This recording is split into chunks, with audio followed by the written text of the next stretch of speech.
Hey y'all, back with another video, and this one is so important, and sometimes I forget about the importance of it because I have no problem doing this, but some people do, and here's what it is. Taking rest days.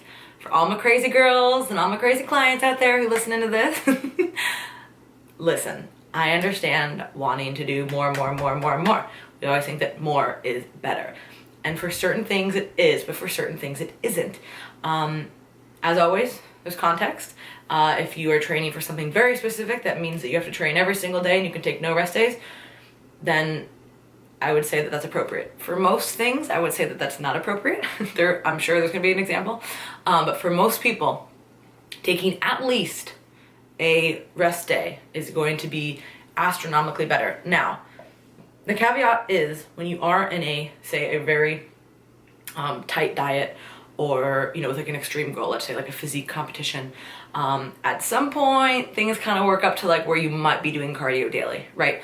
But I would say doing cardio and training every day is not going to be a good idea, right? We need to take time off of lifting. For a lot of my clients, I have them mostly doing steady state as well. So I would say that that's a lot less damaging than saying like, let's do like HIIT every day or like let's weight train every day. It's gonna be a lot more muscular damage in that instance. So if you are in a contest prep or you are in a very, strict diet and you're trying to really go all in, you're doing cardio every day, that is okay for certain periods of time. But what I'm really talking about is training rest days. I don't know most people who even really need that many days of training.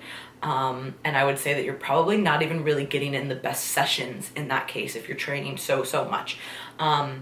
Now, there have been times where I've done higher frequency splits where I'll done, maybe 6 days a week. I find for myself personally that I really like deteriorate that way pretty quickly. I'm also just very injury prone.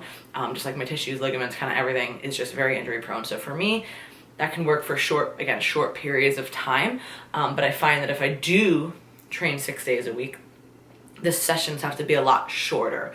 Whereas if I have less sessions per week, they'll be a little bit longer, but my body will just respond better that way. So that's what I've found over time for myself. And then I know for a lot of people who, are doing 6-day splits, can be a little bit tough on your body and also just on your schedule. Like, some people just don't have 6 days a week to train, and here's why. So if your schedule is pretty set, pretty accurate every week, like, I go to work these days, I don't really travel that much, and blah, blah, blah, like, okay, that might work perfectly for you and you might enjoy that. I travel a lot, and while I do work anywhere, between travel and stuff and like different things going on, like it's really hard to get in the gym 6 days a week. I mean, I'll make it work during prep. Obviously, I'll go every day and do cardio if I need to. But what I found that's a little bit more manageable is 5 days. And then even in the off season, I'll generally transition to like 4 days.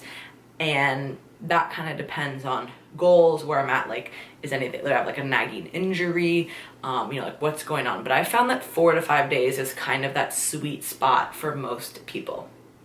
So you have to play around with it like anything else.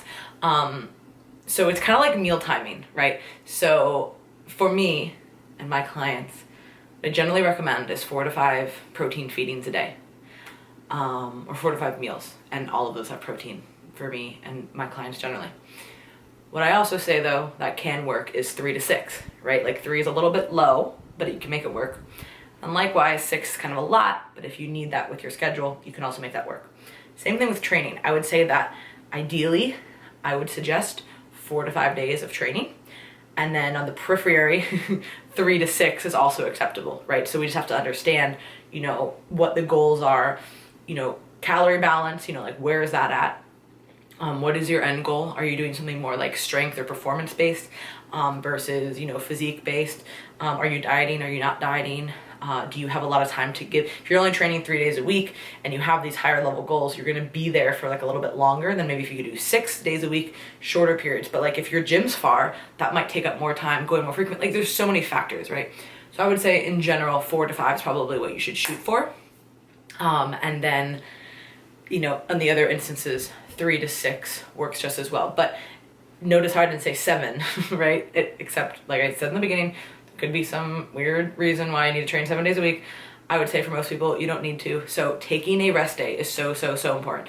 I see this especially with dieting clients because we get so caught up, like I said, like more, I need to do more, I need to do more to lose more. And like, and then you get in this pattern and this thought process.